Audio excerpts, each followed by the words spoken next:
Amani iwe nanyi ndugu zangu wapendwa. Utabiri wa nyota kutoka kwa Ahishamshi. Msomaji wenu ni mimi Zamruni Balul. Nyota ya mapacha. Utapata habari inayomhusu mpenzi wa zamani. Kumhusia mtu asifanye kosa kwa jambo. Utakuwa makini kwenye suala la mradi au pesa. Kutamani ndoa kwa baadhi yenu. Kumwepuka mtu na shari zake. Kuuficha upweke wako au hali unayoihisi. Kumtega mtu kimaongezi. Kuna jambo nahitaji kulijua, hivyo tafuatilia. Nyota ya mizani. Kuhisi mtu anachelewesha mambo. Sababu kujitokeza nyingi sana zinazofanya unakosa kitu. Mtu anahitaji ushahidi kutoka kwako. Kupata maelekezo ya kufika sehemu. Unaweza usipate utulivu kwa mambo mengi utakayokuwa unahangaikia.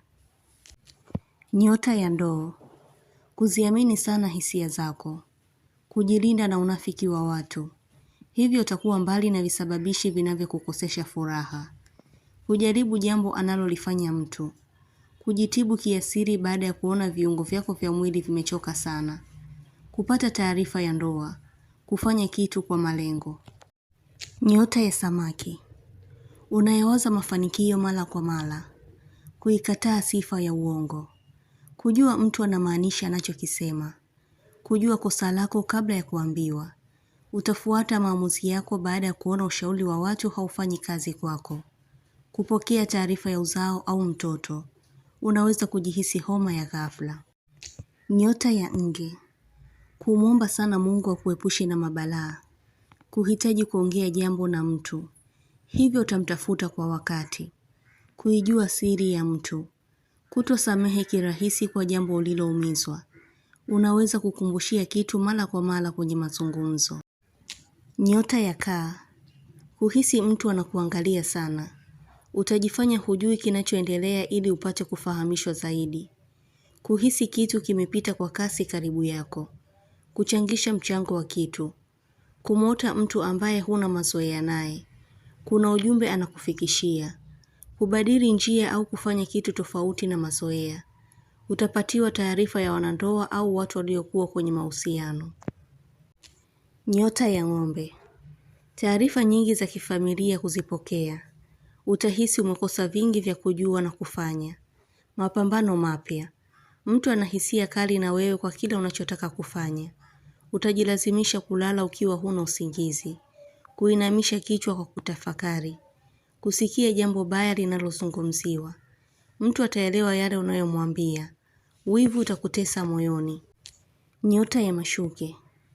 Chuki za watu kuzidi kuongezeka. Utabaki kuangalia tu kwa kuwa umeshafanya usuluhishaji sana. Utaondoka sehemu kuepusha ghasia. Kuchonganishwa. Mwisho wa wiki hii kuna dhohari au ubaya unaokuandama. Utafanya mtu ajirekebishe kitabia. Nyota ya mbuzi. Watu wanajadili jambo lako. Utahisi ulikuwa kimya sana kwa mtu, hivyo utamtafuta.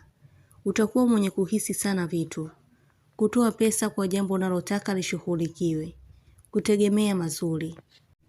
Nyota ya punda. Kukubali kitu baada ya kulazimishwa sana. Kuelezewa mambo ya mtu. Kuhitaji kuoa kwa upande wa mwanaume. Kutamani mtu akuelekeze kwa upole. Ndipo unaelewa na kutaka hivyo. Ujasiri upo mbele lakini ndani una uoga. Unaficha kitu na hutaki kijulikane kabisa. Utatendewa jambo ili kunyamazishwa. Nyota ya mshale. Utakuwa mwenye mawazo sana. Mtu atahisi hauko sawa. Hutomficha mtu jambo fulani. Utahitaji usaidizi. Kupokea simu ya mtu mwenye mauzi kila akikutafuta. Kupatwa na usingizi wa ghafla. Utakuwa mwenye mashaka au hofu. Neno la mtu litakuumiza moyo wako. Kuhitaji usawa au haki. Nyota ya simba. Kupata maono ya jambo kubwa litakalokuja kutokea ulimwenguni. Kulala mapema tofauti na kawaida yako. Mbinu mbaya za mtu zinashindwa kukufikia. Kwa kuwa umeruhusu nguvu ya maombi yatende kwako. Utahitaji ukaribu na mtu sana ili akujenge kimawazo mapya. Kukabidhiwa kitu. Kuwaona kunguru wengi sehemu. Utaziepuka shari za watu. Mtu anasita kudai kitu kwako. Utabiri huu unatoka kwa Ahishamshi. Usiache kusubscribe chaneli hii ya Ahishamshi kuonesha umoja wenu na upendo. Mengi mazuri yatawafikia. Usisite kulike, kucomment na kushare. Kwa mawasiliano zaidi mtafute kwa namba hii +254 724 729 804. Unaweza kumpata kwa WhatsApp, kwa grupu la elimu, utabiri wa kila siku, tafsiri ya ndoto, ishara na tiba. Umoja wenu ni muhimu sana. Shukran.